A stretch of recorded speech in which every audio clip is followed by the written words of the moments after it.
کتنے لوگ ہم سے ملتے ہیں، مولانا میری اولاد میرا کہنا نہیں مانتی، مولانا میری اولاد میرا کہنا نہیں مانتی. کچھ ایسی تقریر کرنا کہ اولاد کو کچھ اثر ہو. حضرت عمر فاروق کے پاس ایک شخص آتا ہے، حضرت عمر فاروق کے پاس ایک صحابی آتے ہیں اور کہتے ہیں کہ امیر المومنین میرا بیٹا دن پہ دن نالائق ہوتا جا رہا ہے، دن پہ دن میرا بیٹا نافرمان ہوتا جا رہا ہے، اس کو آپ بلائیے اور اس کو سمجھائیے.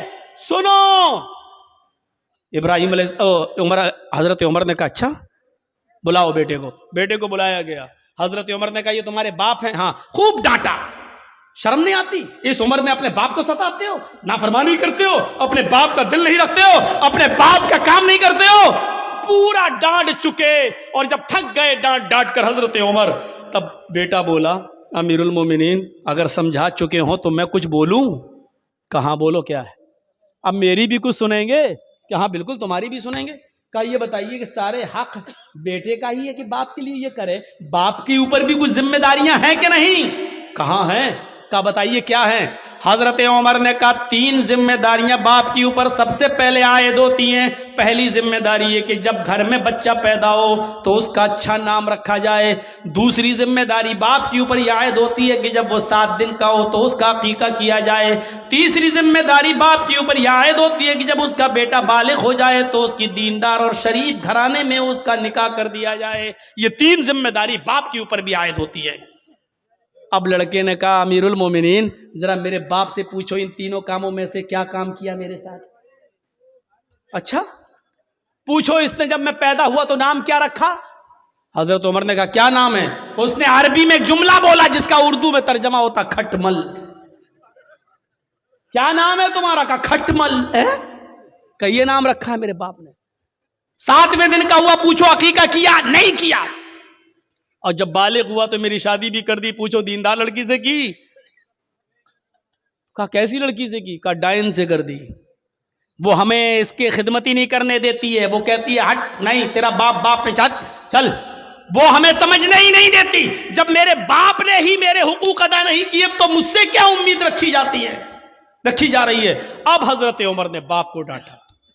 دونوں طرف ہیں اسلام کے معاملات، لیکن ماں باپ کو ایک درجہ حاصل ہے. کچھ دنیا میں ایسے لوگ بھی گزرے ہیں کہ جب مامون رشید کا خطاب آیا، خلیفہ جب مامون رشید کا خطاب آیا تو یحییٰ برمکی اور اس کا بیٹا فضل برمکی اور اس کا بیٹا یحییٰ برمکی، یہ دونوں کی دونوں مامون رشید کے خطاب میں آ گئے اور جیل میں ڈال دیے گئے. فضل برمکی اور یحییٰ برمکی باپ بیٹے دونوں جیل میں ڈال دیے گئے. باپ بہت بوڑھا ہو چکا ہے، سردی کی رات ہے، فجر کی نماز میں باپ کو وضو بنا کے نماز پڑھنا ہے. بیٹا دیکھ رہا ہے کہ جیل میں گرم پانی کا انتظام نہیں ہے، کیا کیا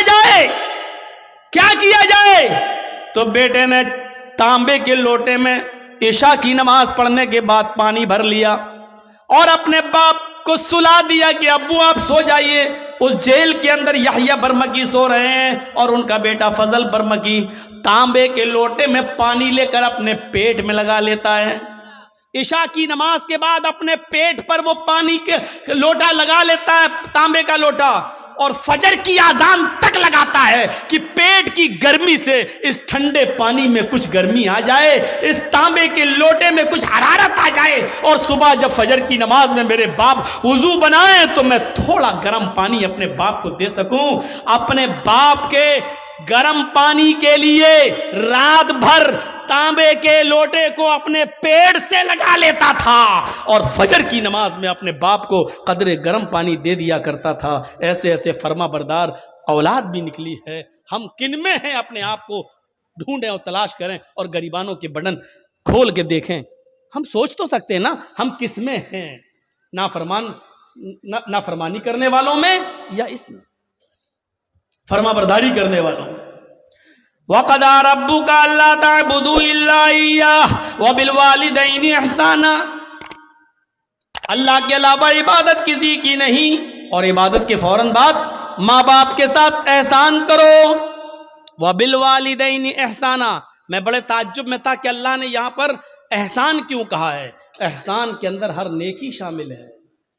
یہ نہیں کہا اللہ تعالیٰ نے کہ ماں باپ کے ساتھ ان کی بیماری میں اچھا سلوک کرو، یہ نہیں کہا کہ ان کو کھلاؤ، یہ نہیں کہا، کیونکہ اگر کہہ دیتا کھلاؤ تو ایک ہی معنی ہوتا، لیکن اللہ نے کیا کہا وَبِالْوَالِدَيْنِ احسانا، احسان کرو۔ احسان کا مطلب اگر ان کو دوا کی ضرورت ہے تو دوا لا کر دو، اگر وہ کمر کے درد کے شکار ہے، بستر پہ لیٹے رہتے ہیں، انہوں نے کہا کہ بیٹے مجھے ذرا باہر بیٹھنے کا دل کر رہا ہے، تو اپنی پیٹھ پر لاد کر ان کو گھر کے باہر ان کو ہوا کھلاؤ، بٹھاؤ۔ اگر ان کا دل کہتا ہے کہ بیٹے مجھے فلاں جگہ لے کے چلو، تو ان کو اپنے کاندھے پہ اٹھا کر ادھر بھی لے کے جانا پڑے گا۔ نیکی، احسان میں ہر نیکی شامل ہے، ہر نیکی، جس چیز کی بھی ضرورت ہے۔ حضرت عمر فاروق نے ایک صحابی کو، ایک شخص کو دیکھا کہ وہ خانہ کعبہ کا طواف کر رہا ہے اور اس نے اپنی ماں کو اپنے کاندھے پر اٹھا رکھا ہے۔ حضرت عمر فاروق نے اس کو دیکھ کر مسکرایا، فرمایا تم نے جنت کما لی، تم اپنی ماں کو طواف کرا رہے ہو اس حال میں کہ تمہاری ماں لنگڑی ہے اور آنکھوں سے اندھی ہے، تم نے اپنی ماں کو طواف کرایا، اپنی گود میں لاد کر اس کو خانہ کعبہ کا طواف کرا رہے ہو، تم نے جنت کما لی۔ اپنی ماں کو طواف کرانے والا صحابی کیا کہتا ہے، امیر المومنین کیا میں نے اپنی ماں کا حق ادا کر دیا؟ میں اپنی ماں کا پیشاب پائخانہ دھوتا ہوں کیونکہ آنکھوں سے اندھی ہے، پیروں سے لنگڑی ہے، میں اپنے ماں کا پیشاب پائخانہ صاف کرتا ہوں، اس کے کپڑے بھی دھوتا ہوں۔ میری ماں نے عمرہ کرنے کی غرض سے مجھ سے گزارش کی ہے تو میں نے اس کا طواف کرایا اور اپنے کاندھے پر لاد کر اس کو طواف کرا رہا ہوں، کیا میں نے اپنی ماں کا حق ادا کر دیا؟ حضرت عمر مسکرا کر کہتے ہیں اپنی ماں کے حق کی ادائیگی کی بات کرتا ہے، تیری ماں جب تجھے پیدا کر رہی تھی، تجھے جن رہی تھی، تجھے اپنے پیٹ سے باہر نکال رہی تھی، اور اس کو جنتے وقت پیدا کرتے ہوئے جو تکلیف ایک عورت کو ہوتی ہے، جب اس کو وہ تکلیف ہو رہی تھی اور اس کے منہ سے جب پہلی چیخ نکلی آہ، جب تو اپنے ماں کے پیٹ سے باہر آ رہا تھا اور درد کی وجہ سے جب تیری ماں کرائی، چلائی، اس نے کتنی چیخیں ماری ہیں مجھے پتا نہیں، اس نے کتنی آوازیں دی ہیں مجھے پتا نہیں، لیکن درد کی پہلی آواز جو اس کے منہ سے نکلی، اے میرے دوست ابھی تو نے اپنی ماں کی اس پہلی آواز کا بھی حق ادا نہیں کیا، اس کی پوری زندگی کا تو حق کیا ادا کرے گا؟ ابھی تو نے اپنی ماں کے پیدا کرتے وقت ہونے والی تکلیف کی پہلی درد کی آواز کا بھی حق ادا نہیں کیا۔ آدمی اپنی ماں کے لیے کتنا بھی کر لے لیکن اپنی ماں کا حق ادا نہیں کر سکتا ہے، نہیں، ممکن ہی نہیں ہے کہ وہ اپنی ماں کا حق ادا کر لے۔ تو دوسری چیز وَلَا تَعُقَّنَّ وَالِدَيْكَ وَإِنْ أَمَرَاكَ أَن تَخْرُجَ مِنْ أَهْلِكَ وَمَالِكَ۔ تیسری چیز پر نظر ڈالیے گا، ہمارے معاشرے کے اندر یہ عام ہو چکی ہے، وَلَا تَتْرُكَنَّ صَلَاةً مَكْتُوبَةً مُتَعَمِّدًا فَإِنَّ مَنْ تَرَكَ صَلَاةً مَكْتُوبَةً مُتَعَمِّدًا فَقَدْ بَرِئَتْ مِنْهُ ذِمَّةُ اللَّهِ۔ اے معاذ، فرض نماز کبھی بھی قصداً جان بوجھ کر مت چھوڑنا۔